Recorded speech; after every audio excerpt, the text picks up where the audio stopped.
Ataques russos por terra, ar e mar marcaram o início da guerra na Ucrânia na madrugada de 24 de fevereiro de 2022. Um ano após o início do conflito, o presidente Vladimir Putin não dá sinais de cessar fogo e os impactos humanitários e econômicos continuam preocupando as autoridades globais. Os conflitos prejudicaram processos de produção, logística e abastecimento, especialmente na Europa, com consequente inflação e avanço nos preços de itens básicos. E para a gente repercutir sobre este assunto, eu converso agora com Mariana Maranhão, que é professora de Relações Internacionais. Boa tarde, Mariana. Seja bem-vinda ao Fast News. Obrigado por atender ao nosso convite. Essa é uma guerra, Mariana, que não tem qualquer chance aí de uma data futura aí para acabar. Qual que é a sua avaliação, Mariana? Boa tarde, é um prazer estar aqui no programa com vocês, na Jovem Pan. E, infelizmente, nós não estamos conseguindo mensurar, até quando vai essa guerra. Até como estudiosa da área de relações internacionais, quando tudo começou, pensou que seria uma guerra rápida, uma guerra, como se diz, com pouca duração. Mas foram passando os meses e chegamos a um ano, No último dia 24, completou-se um ano dessa guerra. E não estamos vislumbrando possibilidade de fim. E por isso até que o Brasil tem levantado essa possibilidade de, na última resolução que tivemos agora, nessa semana, justamente de tentar negociar a paz, porque iniciou-se essa negociação lá com a Turquia, só que todo o contexto da Turquia não está permitindo agora que ele seja um polo ativo nessa tentativa de negociação de paz.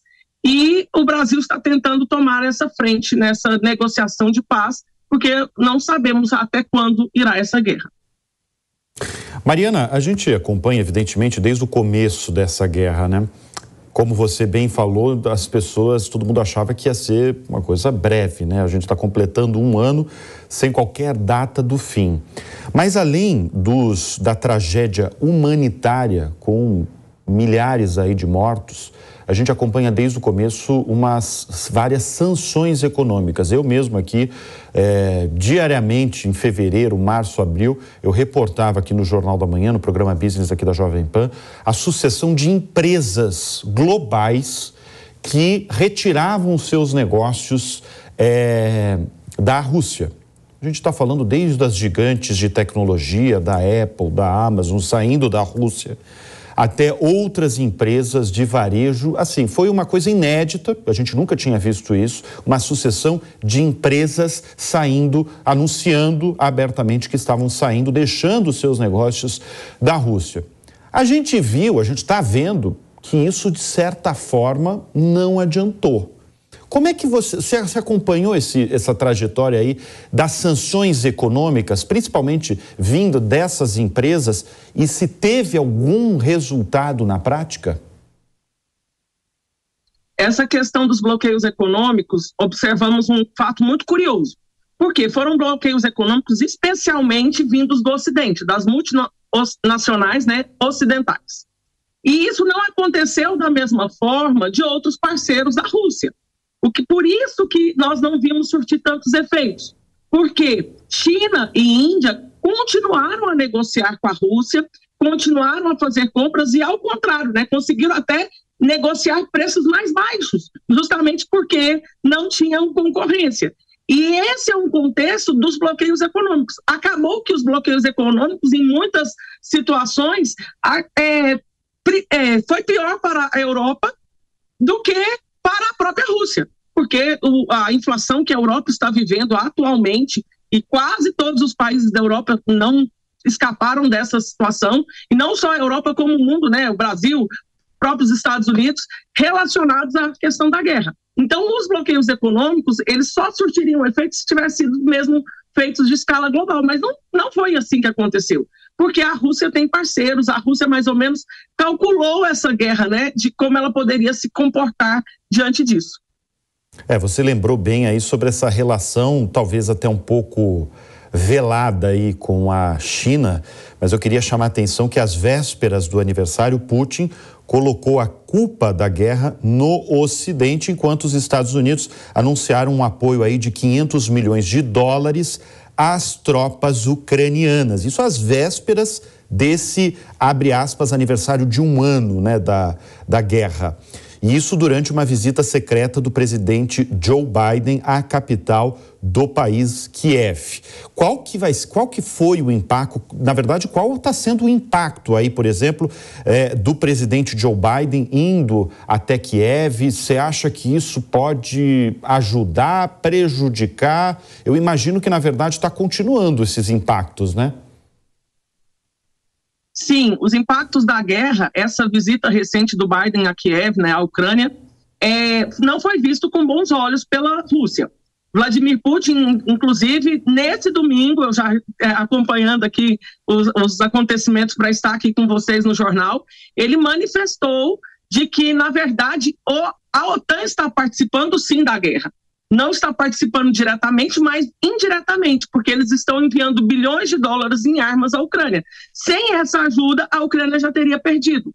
Então, essa foi uma manifestação do Putin hoje cedo, nesse domingo. Então, é uma situação muito delicada.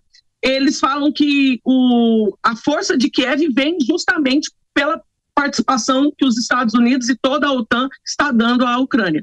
Então, o presidente russo está considerando que os Estados Unidos está fortalecendo a Ucrânia e quer justamente separar, né, a ex-União Soviética, e a Rússia perdeu o controle aos seus países irmãos. Mariana, eu só queria entender aí como é que está a guerra hoje. 1 ano de guerra na Ucrânia, como é que ela está hoje? Eu faço essa pergunta porque recentemente um importante banqueiro brasileiro, ele estava num evento há poucos dias e ele falou que nós, brasileiros, americanos, nós meio que nos acostumamos com a guerra na Ucrânia e nós achamos que as coisas estão melhorando, mas pelo contrário, talvez pelo hábito de a gente se acostumar, a gente acha que, a gente está convivendo com essa guerra.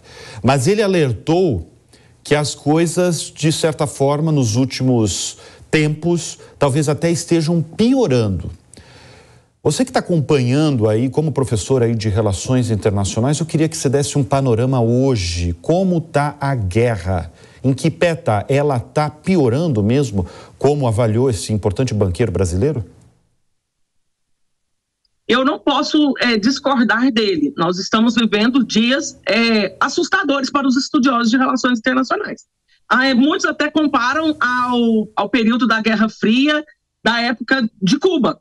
Por quê? Porque na véspera, né, do aniversário da guerra, que a gente pode falar nem aniversário, porque o aniversário parece coisa boa, mas guerra não é coisa boa, né? Nós temos que analisar o que aconteceu. O Putin, ele fez uma declaração de mais de 2 horas, um discurso, onde ele vai apontar vários pontos que ele não aceita perder a guerra, de que não existe essa hipótese. Então, nisso, também vai coincidente que também, do mesmo jeito que o Biden visitou a Ucrânia, a China visitou a Rússia. E a China declarou que iria engajar mais diretamente na guerra. Então, nós estamos vendo alinhamento entre países, mais ou menos a China alinhada com a Rússia, até porque a China não tem como ficar contrária à Rússia, porque ela vive uma situação interna um tanto quanto semelhante à questão da Ucrânia, né, que a gente tem que lembrar de Taiwan, e um alinhamento onde estavam exigindo, inclusive, participações mais diretas, né, e isso aconteceu até para o Brasil. Nós temos que lembrar que a Ucrânia estava pedindo que o Brasil enviasse armamento para a guerra. E nós estamos vendo uma guerra não ter fim, não temos data para acabar e também não estamos vendo vislumbres de negociações de paz. E isso é muito preocupante.